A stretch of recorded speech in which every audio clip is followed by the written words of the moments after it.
Бүгүнкү күндө биз көп көрөбүз. Кимдир бирөө-бирөөнү уруп койду, сабап койду, кандайдыр бир негиздер менен баласына боошабы же эмне башка негиз мененби жыйынтыгы күч менен бирөөнү жазалады. Мынакей акыркы эле жаңылыктар. Биздин жарандары чет өлкөлүк жарандарды урду, алар биздин жарандарды урду. Жыйынтыгында тил тараптагы, экинчи тараптагы мамлекет тарабынан жазаланып жатат. Бул эмнени билдирет?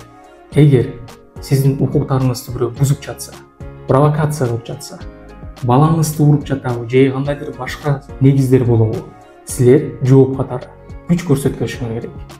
Биз укуктуу мамлекетте жашагандан кийин укукка ылайык, мыйзамга ылайык чараларды көрүшүбүз керек. Бирөө укуктарыңарды бузуп жатса, фиксация кылгыла дагы милицияга кайрылгыла.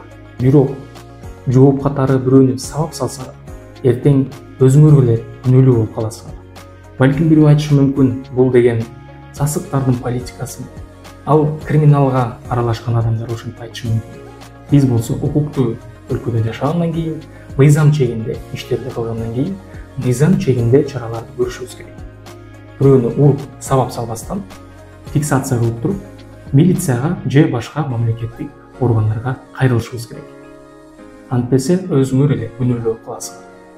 Анткени жазалаганга бир гана мамлекеттин укугу бар. Ар бир жаран өз билимдик кылып бирөөнү жазаласа, анда мамлекетте хаос болуп кетиши мүмкүн. Ошондуктан бир гана мамлекет тарап жазалаганга укугу бар. Ты че, широкий, что ли? Нет, не широкий. Я тебя сейчас сломаю, понял, да я? Таким способом он нанес мне телесные повреждения. А, еще 2 раза по голове пнул.